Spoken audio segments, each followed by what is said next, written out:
Hi hello friends and neighbours எல்லோருக்கும் வணக்கம். Hope எல்லோரும் ஹெல்த்தியாக ஹாப்பியாக இருக்கீங்க அப்படின்னு. ப்ரீவியஸ் வீக் சந்தையில் வாங்கின வெஜிடபிள்ஸ் இன்னுமே இருந்தது. ஸோ அன்றைக்கி வந்துட்டு வெஜிடபிள்ஸ் வாங்குகிற பிளானே கிடையாது. பட் வெளியில் போகிறதுக்கான ஆப்பர்ச்சுனிட்டி அன்றைக்கி ஒரு நாள் தான் எங்களுக்கு கிடைக்கும், எனக்கும் பேபிக்கும். ஸோ அதனால் மிஸ் பண்ண வேண்டாமே அப்படின்றதுக்காக சும்மா போயிட்டு ஏதாவது ஃப்ரூட்ஸ் மட்டும் கொஞ்சம் ஃப்ரெஷ்ஷாக இருந்தால் வாங்கிட்டு வரலாமேன்னு சொல்லி போயிருந்தோம். ஸோ பனானா மட்டும் கொஞ்சம் வாங்கிட்டு, எக், அதுக்கப்புறம் ஸ்வீட் பொட்டேட்டோஸ் கொஞ்சம் வாங்கிட்டு, அதுக்கப்புறம் மேங்கோ சீசன் வந்து ஸ்டார்ட் ஆகிடுச்சு. அதனால் ஒரே ஒரு மாங்காய் நான் மட்டும் தான் சாப்பிடுவேன் அப்படின்றதால ஒரே ஒரு மாங்காய் மட்டும் வாங்கிக்கிட்டேன்.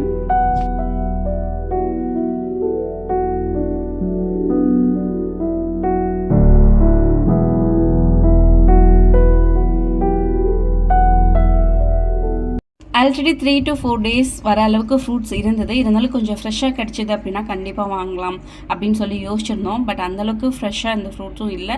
ஸோ ஓகே, இது ஃபர்ஸ்ட் காலியாகட்டும், அதுக்கப்புறம் அது வாங்கிக்கலாம்னு சொல்லி யோசிச்சிட்டோம். பனானா நிறைய கிடச்சிது, பட் ரொம்ப காயாக எதுவுமே கிடைக்கல வச்சு சாப்பிட்ற அளவுக்கு. ஸோ ரொம்ப பழமாக இருந்ததால் ஒரு 3 daysக்கு மட்டும் வர அளவுக்கு வாங்கிட்டு வந்துட்டோம்.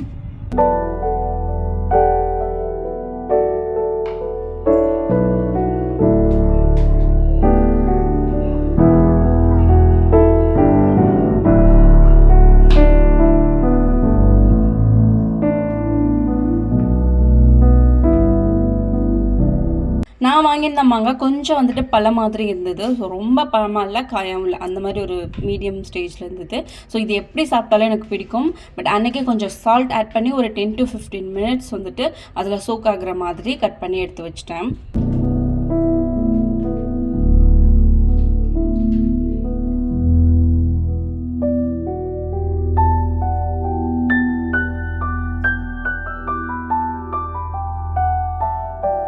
அன்றைக்கி என்னோடய மார்னிங் பிரேக்ஃபாஸ்ட் அண்ட் பேபியோட மிட் மார்னிங் ஸ்நாக் ரெண்டுமே ஸ்வீட் பொட்டேட்டோ தான் பிளான் பண்ணியிருந்தேன். ஸோ கொஞ்சம் எக்ஸ்ட்ராவாக பாயில் பண்ணிக்கிட்டேன். பிகாஸ் பேபி 1 or 2 அதுக்கு மேலே எடுத்துக்க மாட்டாங்க. நான் ஈவினிங் ஸ்நாக்காகவும் இதை எடுத்துக்கலாமேன்னு சொல்லிட்டு, பிகாஸ் ஸ்வீட் பொட்டேட்டோ பாயில் பண்ண உடனே சூடாக சாப்பிட்ணும் ஒரு டேஸ்ட்டில் இருக்கும். அந்த வாட்டர்லாம் ட்ரை ஆனதுக்கப்புறம் நல்லா ஆறுனதுக்கப்புறம் ஈவினிங் போல் எடுத்துக்கிட்டோம் அப்படின்னா அது ஒரு டேஸ்ட்டில் இருக்கும். ஸோ அதனால் கொஞ்சம் எக்ஸ்ட்ராவே பாயில் பண்ணி வச்சுக்கிட்டேன்.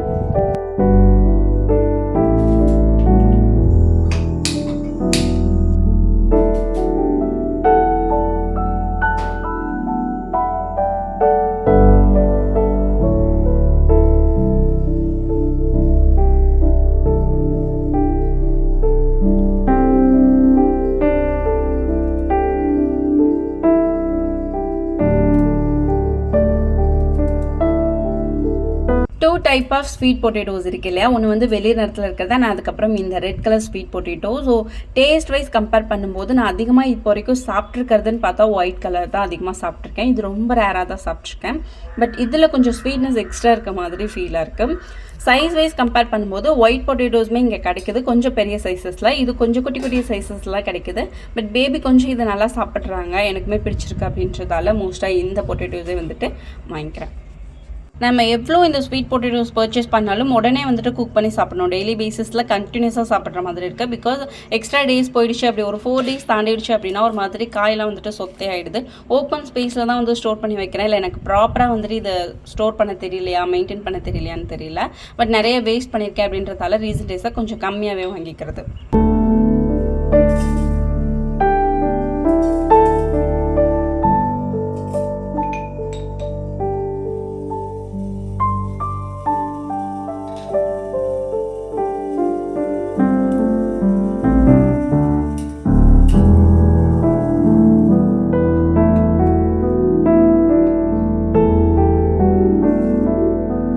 இந்த ஸ்வீட் பொட்டேட்டோஸ் பாயில் பண்ணுறதுக்கு ஒரு சில வீடியோஸ் வந்துட்டு சர்ச் பண்ணி பார்த்தேன்.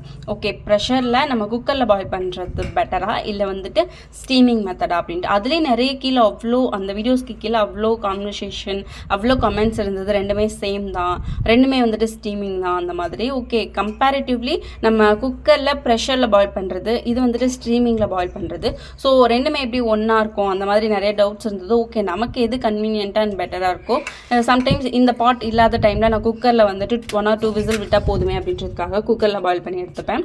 இது வந்துட்டு ஒரு மல்டி டாஸ்கிங் மாதிரி பண்ணணும். இது கூடவே வந்துட்டு ஒரு கடலை வேக வைக்கணும், இல்லை கார்ன் வேக வைக்கணும், சம்டைம்ஸ் புட்டு பாயில் பண்ணணும் அப்படின்னா கூட மல்டி டாஸ்கிங் மாதிரி இந்த பாட்டில் வந்து பாயில் பண்ணி எடுத்துப்பேன்.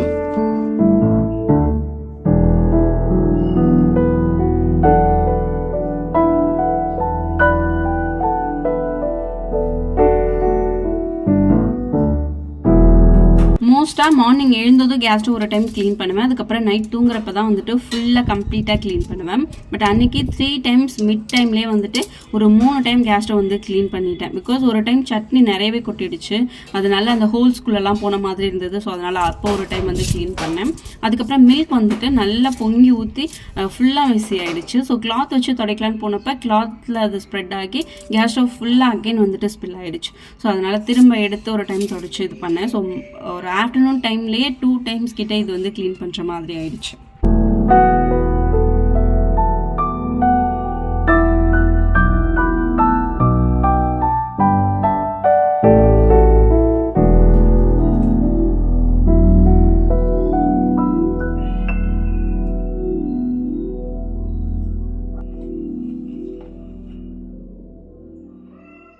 லிட்ரலி இதுக்கப்புறம் குக் பண்ணணுமா ஒர்க் பண்ணணுமா அப்படின்னு யோசித்தேன். பிகாஸ் நைட் டைமில் கூட ஒரு ஹாட் வாட்டர் வைக்கிற வரைக்கும் இல்லை ஒரு மில்க் காய வைக்கணும் அப்படின்னா கூட வெயிட் பண்ணி அந்த ஒர்க்லாம் ஃபினிஷ் பண்ணதுக்கப்புறம் தான் இந்த அளவுக்கு நீட்டாக கம்ப்ளீட்டாக ஜிங்க் கவுண்டர் டாப் எல்லாமே வந்துட்டு க்ளீன் பண்ணுவேன். பட் அன்றைக்கி ஆஃப்டர்நூன் தான் ஆயிருக்கு. நான் லஞ்ச் இன்னும் ரெடி பண்ண ஸ்டார்ட் பண்ணவே இல்லை.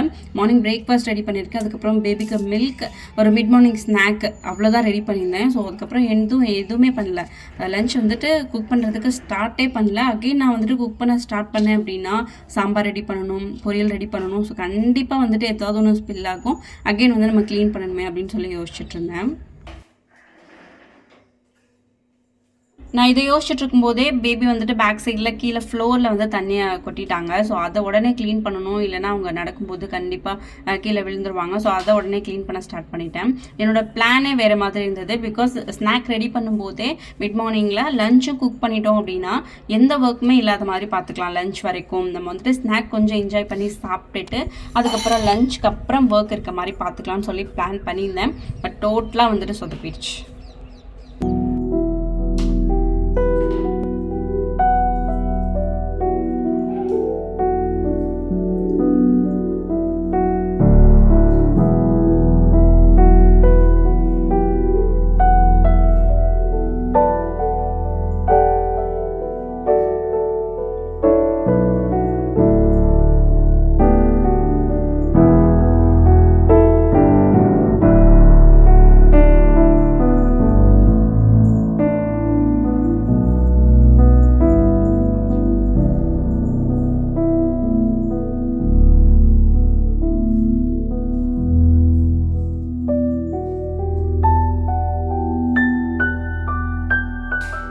ப்ரீவியஸ் டே வாங்கிட்டு வந்த திங்ஸ்லாம் அப்போ தான் எடுத்து வச்சுட்டு இருந்தேன். அதோட டஸ்ட்டு, மேட்டோட டஸ்ட்டு, அதுக்கப்புறம் நான் நடந்துட்டு இருந்தேன். கிச்சனில் ஒரு சில டஸ்ட்லாம் அப்படி இருந்துச்சு.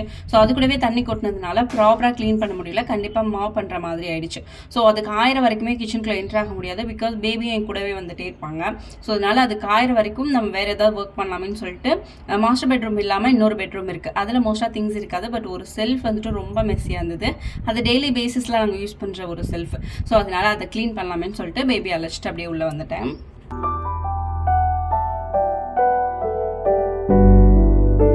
இந்த ரூமில் ஒரு 4 செல்ஃப் இருக்குது. அதில் ஒரு செல்ஃப் கம்ப்ளீட்டாக திங்ஸே இல்லாத மாதிரி பார்த்துப்பேன். பிகாஸ் எக்ஸ்ட்ரா ஏதாவது ஒன்று இன்கேஸ் வாங்குகிறோம் அப்படின்னா அது வந்து டக்குன்னு எங்கேயாவது அரேஞ்ச் பண்ண முடியாட்டி கொண்டு வந்து இங்கே வச்சுட்றது. இல்லை ஊர்லேருந்து வரும்போது லக்கேஜ்லாம் நிறைய இருந்ததுன்னா இங்கே கொண்டு வந்து வச்சுருவேன். ஸோ எப்போ ஃப்ரீயாக இருக்கணும் அப்போ ஓப்பன் பண்ணி அதெல்லாம் அரேஞ்ச் பண்ணிக்கலாம்னு சொல்லிட்டு. ஸோ எல்லாத்துலேயும் திங்ஸ் வந்துட்டு பிளான் பண்ணி வச்சிட்டோம் அப்படின்னா இந்த மாதிரி எக்ஸ்ட்ரா ஏதாவது டக்குன்னு வரும்போது அதை வைக்கிறதுக்கு இடம் இல்லாமல் அப்படியே வந்துட்டு ஒரு மூலையில் போட்டு வச்சிடக்கூடாது அப்படின்றதுக்காக எப்போவுமே ஒரு ஸ்பேஸ் வந்துட்டு ஃப்ரீயாக இருக்க மாதிரி பார்த்துப்பேன்.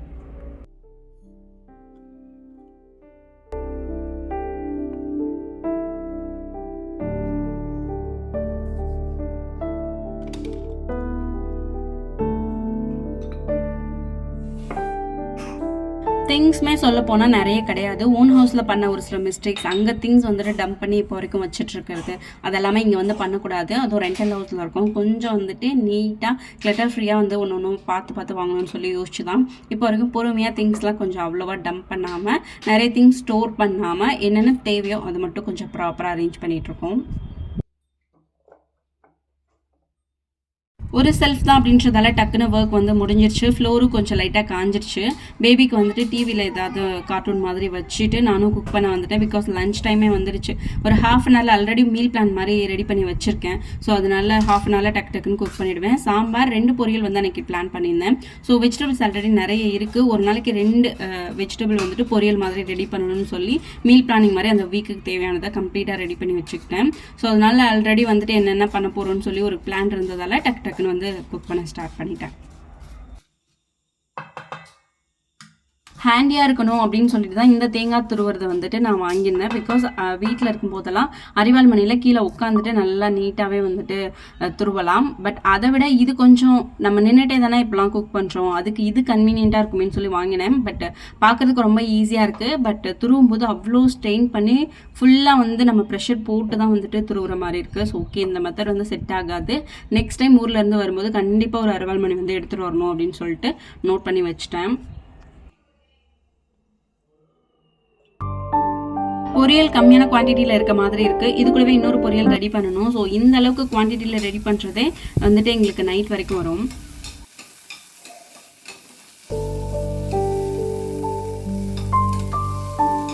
2 பொரியல் ரெடி பண்ணுறோம் அப்படின்னா, ஒன்று வந்துட்டு தேங்காய் யூஸ் பண்ணுற மாதிரி பொரியல், இன்னும் வந்துட்டு கூட்டு மாதிரி கீரை பருப்பு இதெல்லாம் ஆட் பண்ணி கூட்டு மாதிரி ரெடி பண்ணிக்கலாம். பட் அன்றைக்கி நான் 2மே தேங்காய் போட்டு யூஸ் பண்ணிட்டேன். பிகாஸ் இந்த தேங்காய் உடைச்சு 3 டேஸ் கிட்ட ஆயிடுச்சு. ஸோ இன்றைக்கி வந்து தேங்காய் ஃபுல்லாக காலி பண்ணணும் அந்த ஒரு மூடி அப்படின்றதால நான் வந்துட்டு வாழைத்தண்டுக்கும் தேங்காய் ஆட் பண்ணிக்கிட்டேன். அதுக்கப்புறம் கேபேஜ் பொரியலும் தேங்காய் யூஸ் பண்ணுற மாதிரி பார்த்துக்கிட்டேன்.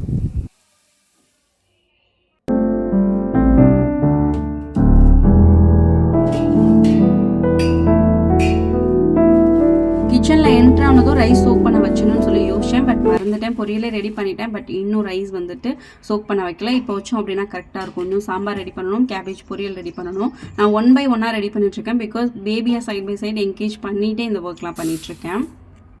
ரைஸ் ரொம்ப கம்மியான குவான்டிட்டியில் வைக்கிற மாதிரி இருக்கும். நான் வந்த புதுசுலேயும் அந்த மாதிரி தான் யோசிச்சு நிறைய வச்சு அது வந்து வேஸ்ட்டாக போயிட்டே இருந்தது.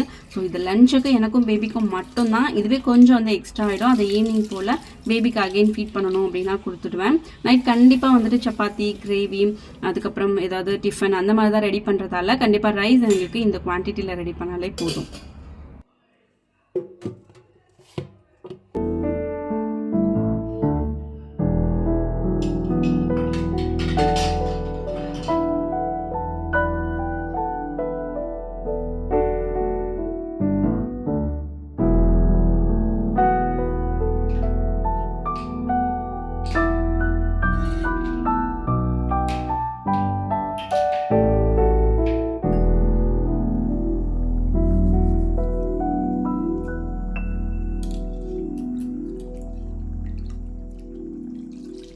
எல்லாமே பிளான் பண்ணி வச்சுருக்கோம். ஸோ ஹாஃப் அன் ஹவர்லேயே குக் பண்ணிடலாம்னு சொல்லி யோசித்தேன். பட் பேபியை வச்சுக்கிட்டே அது கண்டிப்பாக பாசிபிள் இல்லை. மல்டி டாஸ்கிங் மாதிரி பண்ண முடியல. ஸோ 3 பர்னர் இருக்குது. கண்டிப்பாக வந்துட்டு குக் பண்ணியிருந்தோம் அப்படின்னா எல்லாமே சைட் பை சைட் பண்ணியிருக்கலாம். பட் பேபியை வச்சுக்கிட்டே எனக்கு நான் பண்ணிகிட்டு இருந்ததால் ஒரு ஒர்க்கும் வந்துட்டு தனித்தனியாக தான் பண்ணிகிட்டு இருந்தேன். ஸோ அதனால் கண்டிப்பாக ரொம்ப பசிக்கிற மாதிரி இருந்தது. பேபிக்கு வந்துட்டு ஒரு பனானா கொடுத்துட்டு அதுக்கப்புறம் எனக்கு ஒரு காஃபி மட்டும் போட்டு எடுத்துக்கிட்டேன்.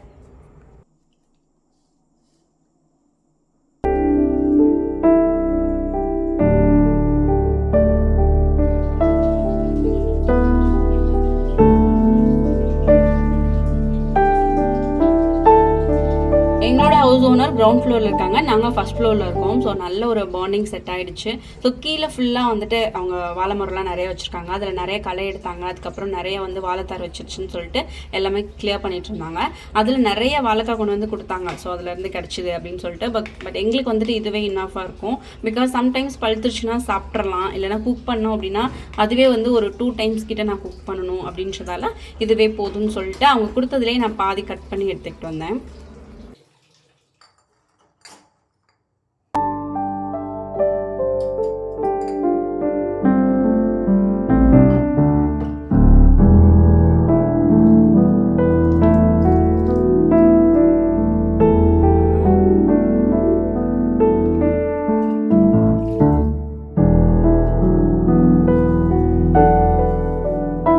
நாங்கள் வந்துட்டு ஃபர்ஸ்ட் டைம் ஒரு ரெண்டல் ஹவுஸில் இருக்க போகிறோம். ஒர்க்காக ஃபியூ இயர்ஸ் வந்துட்டு நம்ம இங்கே ஸ்டே பண்ண போகிறோம், இவ்வளோ கிலோமீட்டர்ஸ் தாண்டி ஒரு புது ஏரியாவில் ஒரு புது அட்மாஸ்பியரில் இருக்க போகிறோம் அப்படிங்கிறப்ப நான் பயந்த விஷயம் வந்துட்டு நெய்பர்ஸ், அதுக்கப்புறம் நம்மளோட ஹவுஸ் ஓனர் தான். பிகாஸ் நம்ம டெய்லி பேசிஸில் அவங்க கூட வந்துட்டு நல்ல ஒரு ரிலேஷன்ஷிப் மெயின்டைன் பண்ணாட்டியும் அட்லீஸ்ட் வந்து எந்த ஒரு சின்ன சின்ன மிஸ் அண்டர்ஸ்டாண்டிங் கூட இல்லாமல், சின்ன சின்ன கிளாஷ் கூட இல்லாமல் கொஞ்சம் வந்துட்டு ஒரு டீசெண்டான ஒரு அண்டர்ஸ்டாண்டிங்கில் இருக்கணும் அப்படின்னு சொல்லி பயந்தேன். பிகாஸ் நான் ஒரு சுத்தமாக ஒரு இன்ட்ரோவர்ட்னே சொல்லலாம். பிகாஸ் என் ஹஸ்பண்ட் வந்து ரிலேட்டிவ் தான், பட் அவங்க கூட வீட்டை சுற்றி இருக்கவங்க எல்லாருமே ரிலேட்டிவ். அவங்க கூட எனக்கு அந்த ஒரு கம்ஃபர்டபுள் செட் ஆகிறதுக்கே ஒரு 2 to 3 years டைம் எடுத்துச்சு. ஸோ அதை தாண்டி இப்போ எல்லாமே வந்துட்டு வேரியாக இருக்க போகுது, லைஃப் ஸ்டைல் எல்லாமே வந்துட்டு டிஃப்ரெண்ட்டாக இருக்க போகுது. ஸோ அதனால் ரொம்ப பயந்துகிட்டே வந்தேன்.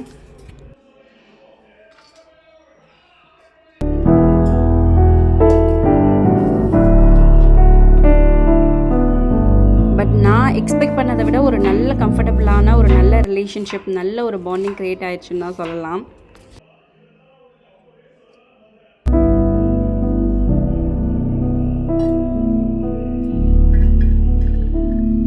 கேபேஜ் வாங்கும்போதே கொஞ்சம் குட்டியாக இருக்க மாதிரி தான் பார்த்து வாங்கினேன். பிகாஸ் ஒரு டைம் கட் பண்ணாலே ஃபுல்லாக குக் பண்ணுற மாதிரி இருக்கும்னு சொல்லிட்டு. ஸோ கட் பண்ணால் கரெக்டாக இருக்குமேன்னு கட் பண்ணேன். பட் நிறைய இருக்க மாதிரி இருந்தது. ஸோ குக் பண்ணி வேஸ்ட் பண்ண வேணாமே அப்படின்றதுக்காக பாதி எடுத்து அப்படியே ஸ்டோர் பண்ணி வச்சுட்டேன் ஃப்ரிட்ஜில்.